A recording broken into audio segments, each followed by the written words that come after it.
Aujourd'hui, Rosh Chodesh Adar Rishon, et on est aujourd'hui le 5 février, le mardi 5 février, et je voudrais dans ce cours revenir d'une manière beaucoup plus profonde, selon ce que l'on appelle les secrets de la Torah.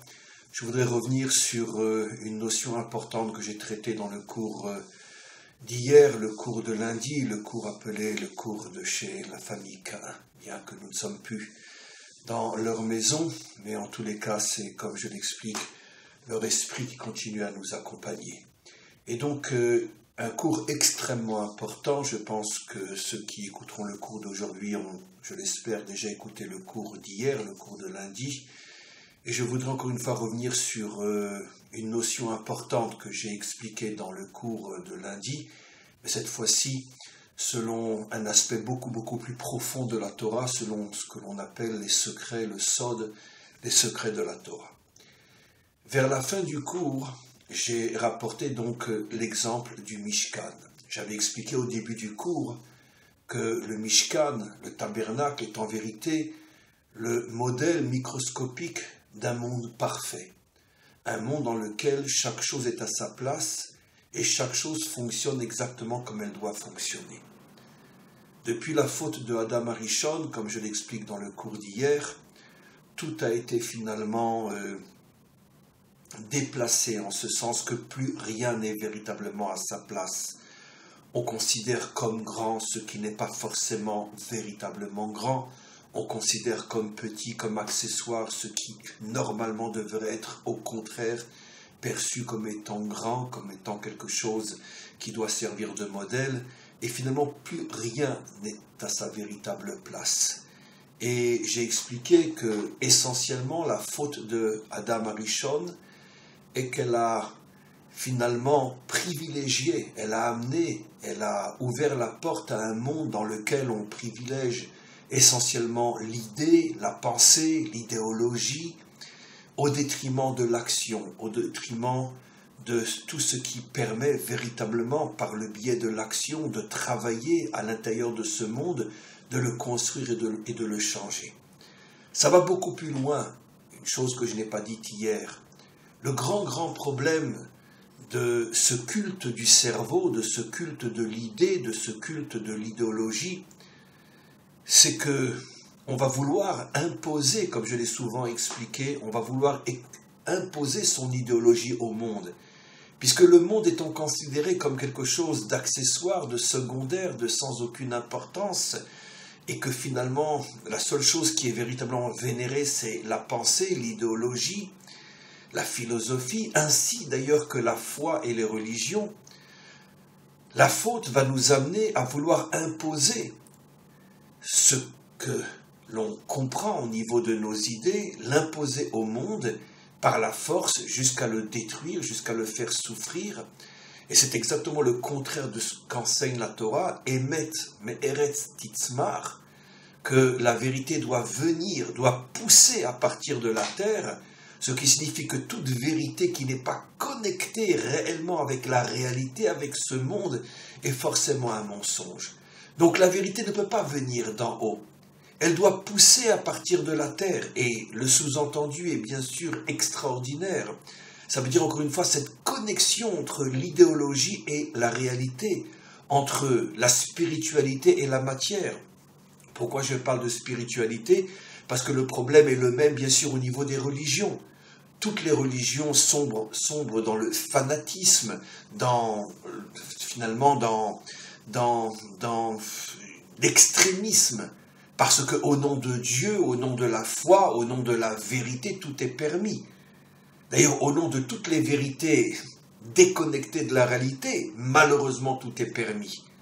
Mais malheureusement, le pire des malheurs, c'est quand une vérité se réclame de Dieu et qu'elle n'est pas venue de la terre, elle vient d'en haut. Et donc, au nom de Dieu, tout est permis. C'est la raison pour laquelle, de toutes les idéologies meurtrières, la plus meurtrière de toutes est justement une religion qui détruit le monde, qui fait souffrir le monde au nom de Dieu, parce que cette idéologie n'a pas poussé à partir du monde, mais est venue d'au-dessus du monde et veut s'imposer au monde. Ça, c'est l'un des aspects les plus catastrophiques, les plus meurtriers, les plus terribles, les plus douloureux dans le monde, finalement, que le monde traverse depuis la faute de Adam Arishon. Et donc le Mishkan est une remise en place de chaque chose telle qu'elle doit être, telle qu'elle aurait dû toujours être. Et dans ce monde tel qu'il est réorganisé par le Mishkan, qui est bien sûr lui-même un modèle microscopique du monde de la délivrance finale, dans ce monde, on pourra à nouveau retrouver les vraies valeurs, chaque chose étant à sa place.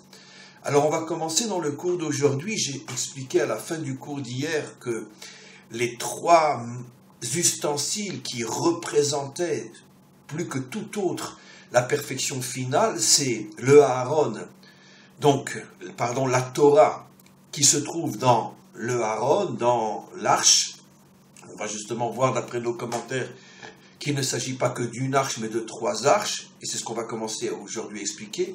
Après, il y a le rideau qui sépare le Saint des Saints du Echal. L'Echal, ça veut dire donc la salle dans laquelle se trouvent 2 autres ustensiles extrêmement importants. Au nord, à droite, quand je rentre, proche du Saint des Saints, la table, qui représente, comme je l'ai expliqué hier, la dimension matérielle de ce monde, et en face, sur la même ligne, se trouve la Ménorah, donc la lumière qui représente la lumière de la Torah. Ça, c'est ce que j'ai expliqué hier. Et encore une fois, il faudrait écouter le cours d'hier ou l'écouter pour la première fois. Mais maintenant, je vais rentrer plus profondément dans le cours et je vais commencer à expliquer ce que nos maîtres révèlent d'une manière extraordinaire sur l'arche elle-même, ou plutôt sur les 3 arches. À partir de leur compréhension des versets, nos maîtres nous expliquent qu'en fait, la Torah n'était pas dans une seule arche, elle était dans 3 arches. C'est-à-dire qu'en vérité, 3 boîtes qui étaient l'une dans l'autre, comme des poupées russes, si je ne me trompe pas. Une grande boîte dans laquelle on mettait une autre boîte et dans laquelle on mettait une 3e boîte, et on faisait rentrer la Torah dans ces 3 boîtes.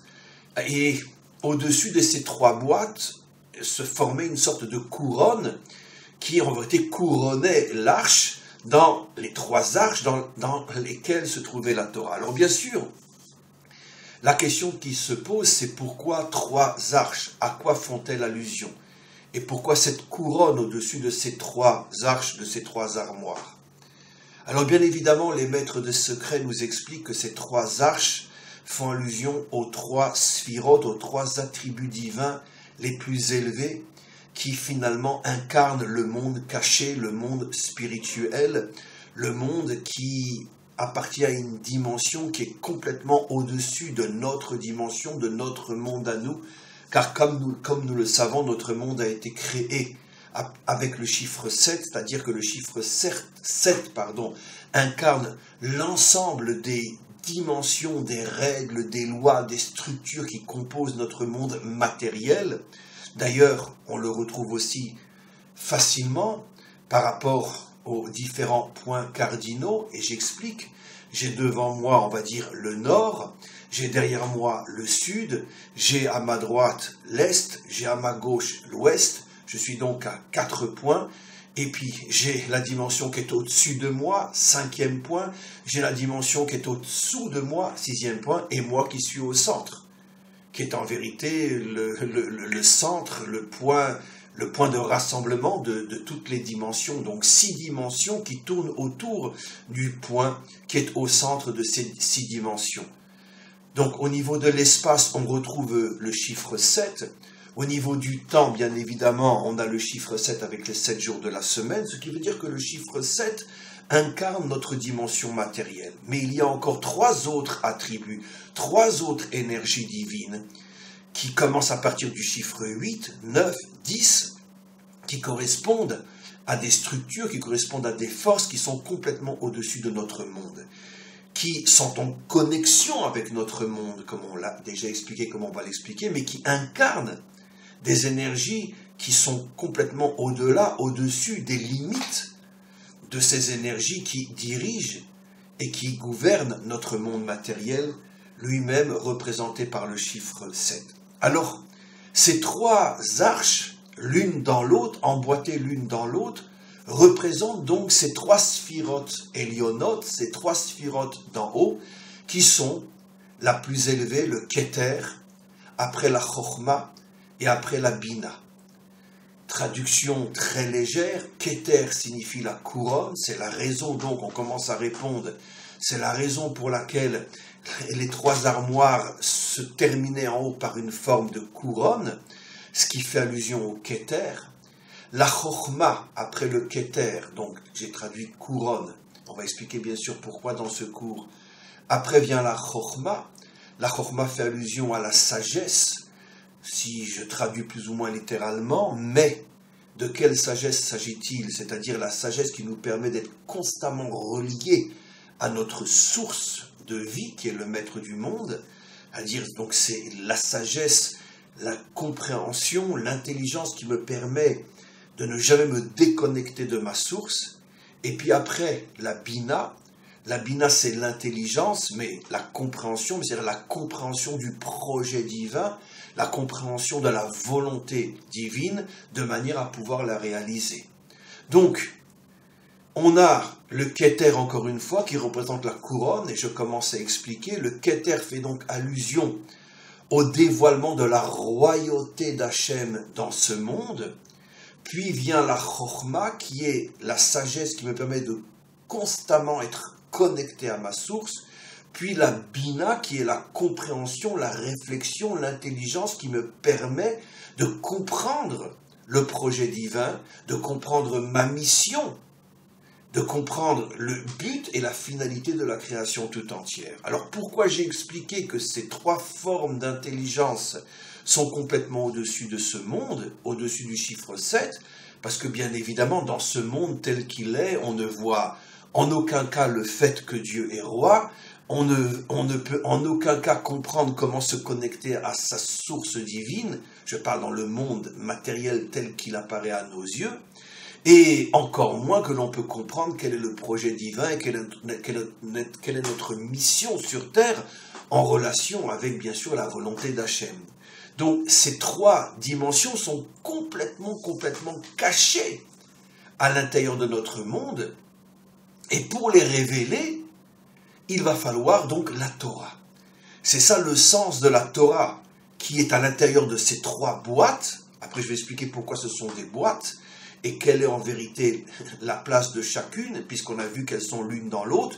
Où est le Keter, où est la Chokhma, où est la Bina, je vais l'expliquer. Mais quoi qu'il en soit, la Torah rentre à l'intérieur de ces boîtes pour nous faire comprendre que seule l'étude et la compréhension de la Torah va nous permettre de révéler le Keter, c'est-à-dire va nous permettre de révéler que Dieu est roi, pas seulement créateur, ou pire encore, pas seulement coincé quelque part en haut dans les mondes supérieurs, notre Père qui est au ciel, qui est au ciel, surtout restez-y. Non, que Dieu est roi dans ce monde. Et donc, comment je vais révéler que Dieu est roi dans ce monde? En me connectant constamment à ma source dans toutes les actions que je vais entreprendre dans ce monde. Et surtout, j'ai le plan, j'ai le projet, j'ai la compréhension, c'est-à-dire j'ai la Bina, qui est la troisième armoire, la troisième dimension. Donc, l'étude de la Torah va me permettre de révéler finalement tout ce qui est caché dans le monde d'en bas, dans le chiffre 7, révéler la 8e dimension, révéler la 9e dimension, révéler la 10e dimension, pour que je puisse agir dans ce monde dans le but de le transformer. Alors maintenant, regardons comment nos maîtres expliquent l'emboîtement des trois armoires.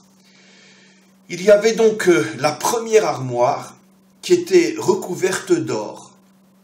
Cette armoire-là, on la met dans une autre armoire qui est en bois, et le bois de cette armoire n'est pas recouvert d'or. Par contre, le bois de la première armoire est oui recouvert d'or. Les trois armoires sont en bois, mais la plus profonde, celle finalement dans laquelle on met la Torah, celle-là est recouverte d'or.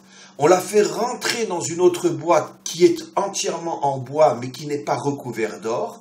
Et cette deuxième boîte, ainsi que la première qui est dans la deuxième, les deux rentrent dans la troisième boîte, qui sera la boîte extérieure, qui elle aussi est en bois, recouvert d'or. Ce qui veut dire qu'il y a donc deux armoires en bois recouvertes d'or, celle qui est complètement à l'intérieur et celle qui est complètement à l'extérieur. Et il y a une boîte au milieu, qui est la boîte qui reste en bois, qui n'est pas recouverte d'or.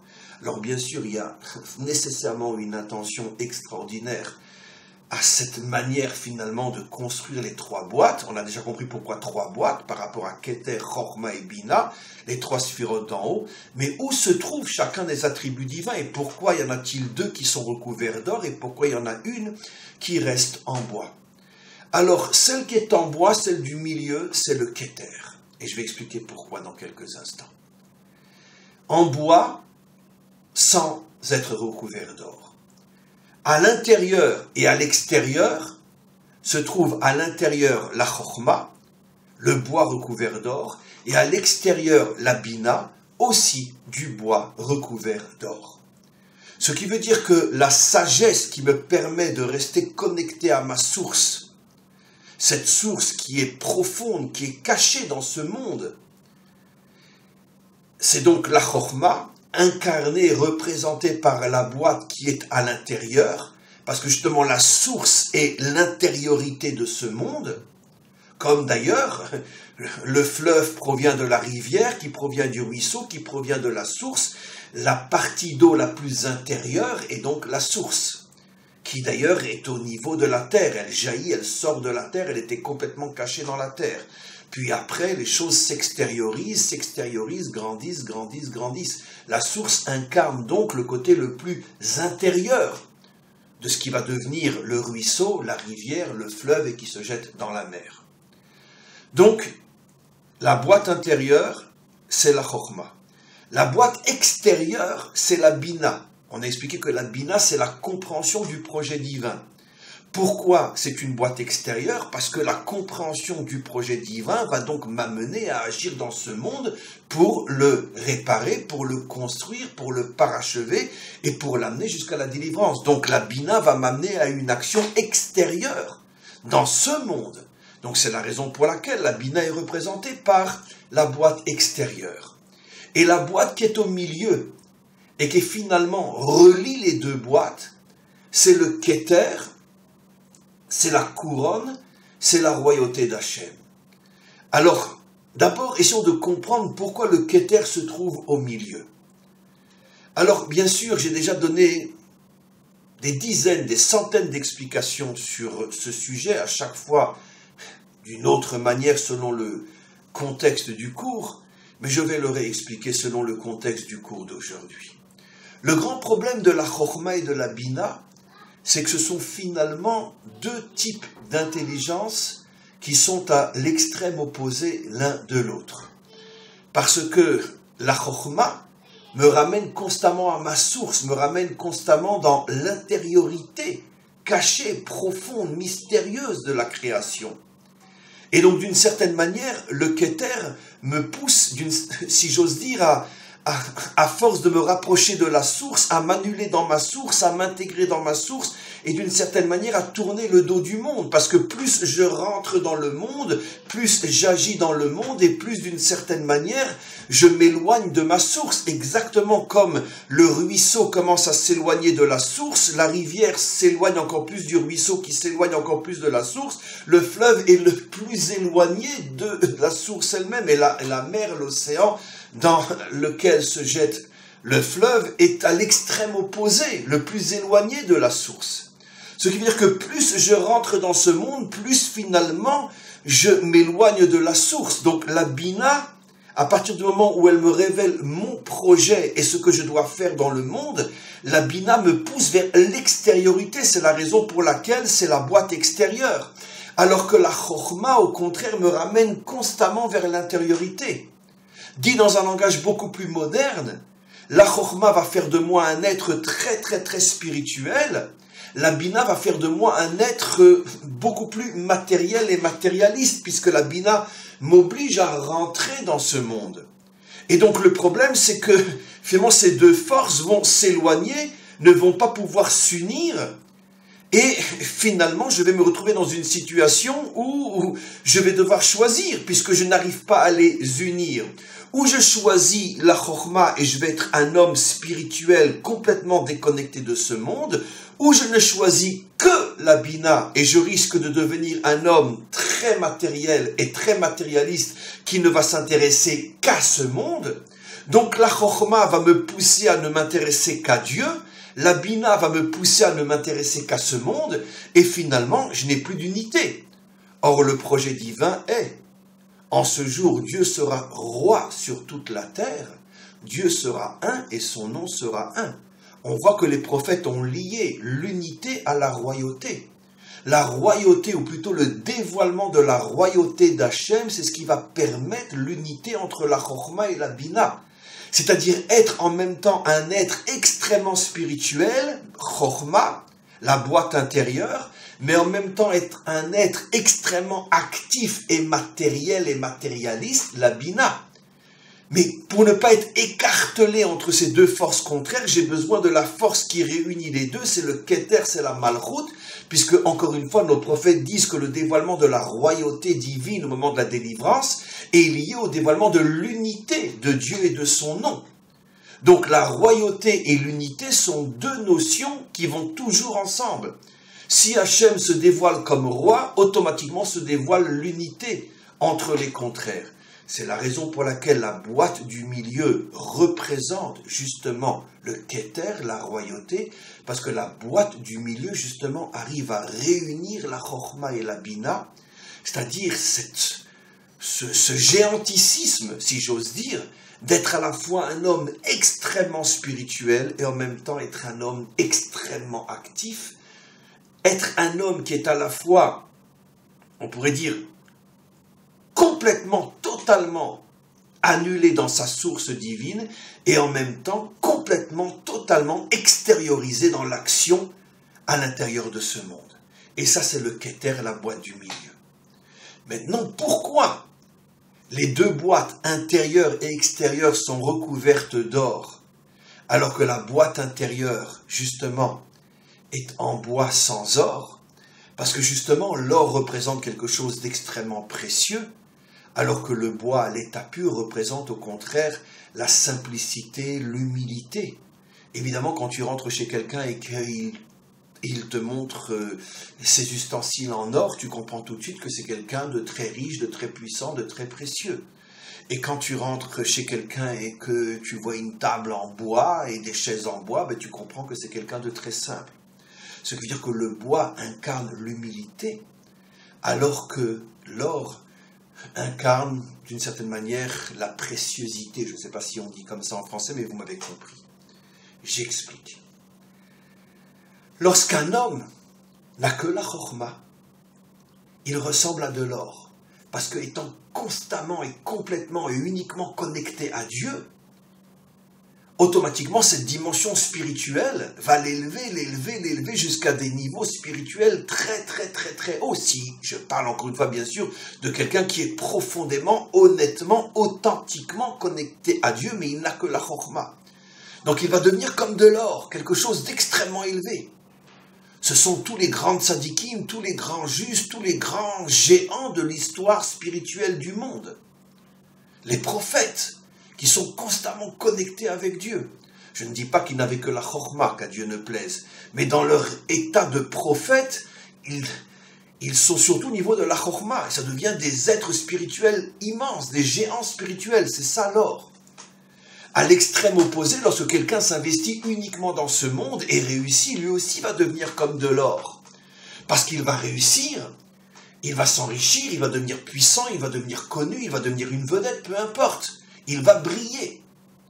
Ce qui veut dire que la Chokhma, qui est soit l'annulation dans la source divine, soit la Bina, qui est la réussite dans ce monde matériel, ces deux forces me transforment en or. Mais le défaut c'est qu'il va me manquer, je vais perdre l'humilité. Et l'humilité est la qualité fondamentale pour réunir les contraires, comme je vais l'expliquer. Sans humilité, sans annulation de soi, sans simplicité, il est absolument impossible de réunir les contraires. Pourquoi? Parce que quand je suis grand dans un domaine, ça flatte tellement mon ego que j'ai pas envie d'en sortir.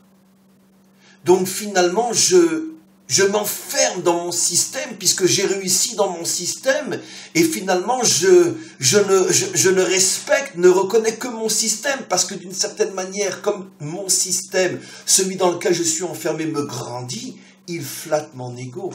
Et je ne veux pas entendre parler d'un autre système que le mien. C'est vrai pour la dimension spirituelle. Si quelqu'un devient un géant dans la dimension spirituelle, il n'a plus du tout envie de s'investir dans le monde matériel. Et vice-versa, si quelqu'un devient un géant dans le monde matériel, ne lui parlez pas de spiritualité. Parce que chacun va rester coincé dans le monde qui flatte et qui met en évidence son ego. Donc impossible de réunir les contraires.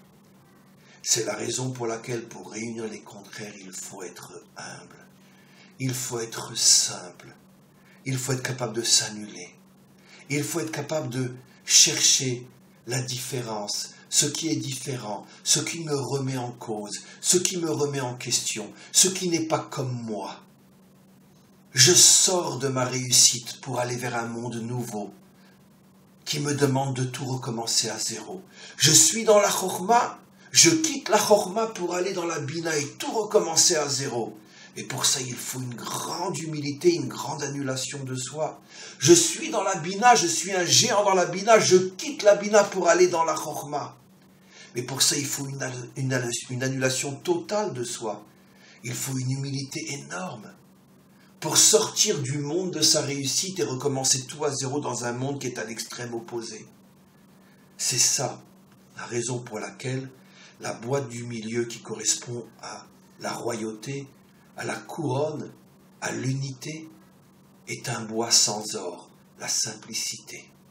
Si tu veux réunir les contraires, il faut que tu sois humble. Tu es un homme spirituel, l'humilité t'amènera à devenir aussi un homme qui s'intéresse à ce monde matériel. Tu es un homme qui a une forte dimension matérielle, l'humilité t'amènera à reconnaître aussi l'existence, la présence de Dieu dans ce monde et ton envie de te connecter à lui. C'est-à-dire à chaque fois aller vers le monde qui est différent de celui dans lequel tu as réussi. Et ceci grâce à l'humilité. C'est ça le symbole magnifique, extraordinaire, qui explique nos maîtres. Regardez la puissance, la grandeur inimaginable des maîtres d'Israël. C'est absolument incroyable. Comment ils nous révèlent des choses qui finalement contiennent toute l'histoire de l'homme et toute l'histoire du monde. Et donc la boîte du milieu fait l'unité entre les deux extrêmes. Et dans ces trois boîtes qui correspondent finalement à toute la réussite d'un homme authentique sur terre, avoir en même temps la connexion avec Dieu, la boîte intérieure, avoir en même temps l'intelligence et la compréhension du projet et donc savoir ce que je dois faire dans ce monde, la boîte extérieure, la dimension spirituelle intérieure, la dimension matérielle extérieure, et les deux réunis par le Keter, par la boîte du milieu. Et là-dedans se trouve la Torah, pour nous faire comprendre la chose suivante. Une Torah qui ne dévoile pas en moi la puissance spirituelle en même temps que la puissance matérielle, la puissance de la foi en même temps que la puissance de l'action, la puissance de l'âme en même temps que la puissance du corps. Une Torah qui n'arrive pas à dévoiler les deux en même temps et les unir n'est pas la vraie Torah. Ce qui veut dire que chacun peut se mettre dans un coin et réfléchir et se poser la question, est-ce que j'ai la vraie Torah? Maintenant, vous comprenez pourquoi les premières tables ont été brisées. Ceci veut nous faire comprendre, parmi toutes les explications possibles, que l'homme n'est pas arrivé à ce niveau de la vraie Torah. La vraie Torah s'est brisée. Parce que jusqu'à la délivrance finale, pratiquement personne n'a la vraie Torah, parce que pratiquement personne n'arrive à unir ces deux dimensions. Être à la fois un Talmid Chacham, un géant dans la Torah, et en même temps un géant dans l'action dans ce monde. Un géant dans la Torah et un géant dans les différents domaines de ce monde, politique, économique, militaire, peu importe.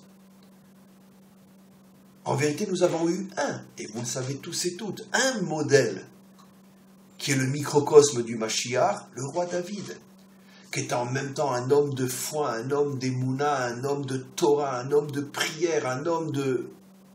le summum de la spiritualité, l'homme des psaumes, et en même temps un guerrier farouche, un dirigeant, un politicien, un roi, un homme qui était brillant dans toutes les dimensions de l'existence, en haut et en bas. Lui représente justement le Aaron, dans lequel rentre la vraie Torah. Parce que la Torah, la vraie Torah, ne rentre que dans celui qui a les 3 dimensions. Pratiquement le seul de toute l'histoire du monde qui est arrivé à réunir ces 3 dimensions, c'était le roi David. Tous les autres, plus ou moins. Chez certains, plus que moins, chez d'autres, plus, moins que plus, etc. Mais c'est ça toute l'histoire du monde. Jusqu'à ce que vienne le Mashiach, et le Mashiach, lui, redévoile ces 3 dimensions, mais cette fois-ci, pas seulement pour lui, il arrivera à les enseigner et à les faire rentrer d'abord dans notre peuple et après dans l'humanité tout entière. Voilà ce que représente l'arche.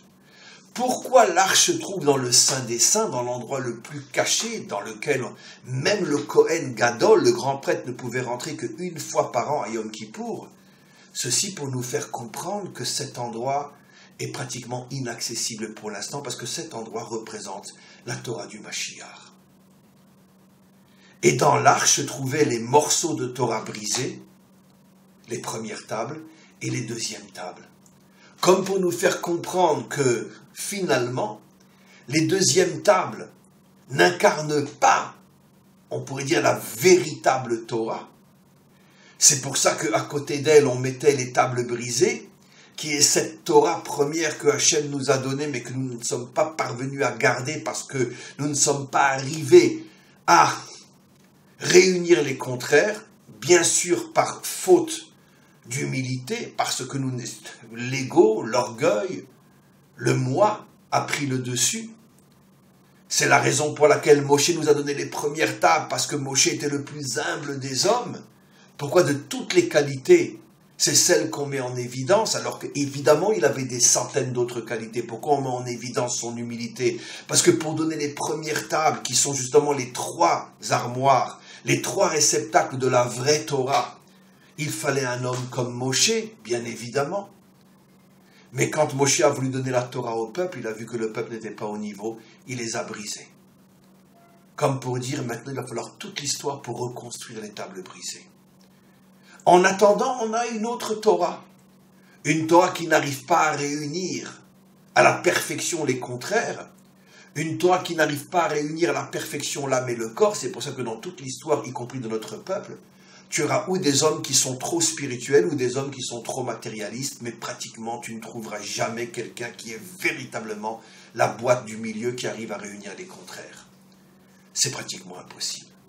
Donc c'est la raison pour laquelle ces trois arches se trouvent dans le Saint des Saints, et la raison pour laquelle personne ne peut y rentrer qu'une fois par an le Kohen Gadol à Yom Kippour. Pourquoi Yom Kippour? Le jour du pardon, le jour de la réparation. Comme pour nous faire comprendre que seulement lorsque le monde sera réparé, seulement alors on pourra véritablement rentrer dans le Saint des Saints, c'est-à-dire que cette Torah, la Torah du Mashiach, la Torah de la délivrance, se dévoilera dans l'univers tout entier. Voilà le grand message. On va s'arrêter là. Dans le prochain cours, je vais parler des deux autres ustensiles, d'après aussi les secrets. Méditez bien ce cours, réfléchissez bien, écoutez-le 1 fois, 2 fois, 3 fois, car c'est un cours d'une importance extrême. Je tiens juste à préciser que donc dimanche prochain, comme vous le voyez, on va faire un live en Saint-Marie, dans un endroit tout à fait exceptionnel. Et vous le savez, on a besoin de votre aide pour pouvoir réaliser ce live. Alors grâce à Dieu, Baruch Hashem, chaque fois que l'on fait un live, plus ou moins 1 fois par mois, il y a de nombreux participants qui nous aident à réaliser ce live. Malheureusement, il ne s'agit que de 1 ou 2% par rapport à la quantité les milliers de ceux qui profiteront de ce live. Malheureusement, ce n'est toujours qu'une petite minorité de personnes qui comprennent, comme je dis toujours, que dans ce monde, il faut être un donneur avant d'être un receveur. Et donc, je vous invite à faire partie de ces donneurs, à faire partie de ceux qui ne peuvent pas supporter de recevoir sans donner à ceux qui leur donnent tant. Aidez-nous à réaliser ce live, c'est très important, il y a d'énormes frais. Et puis d'une certaine manière, vous le savez, on prend des risques aussi, on va en Samarie, vous verrez vous-même dans des endroits qui sont très très peu protégés.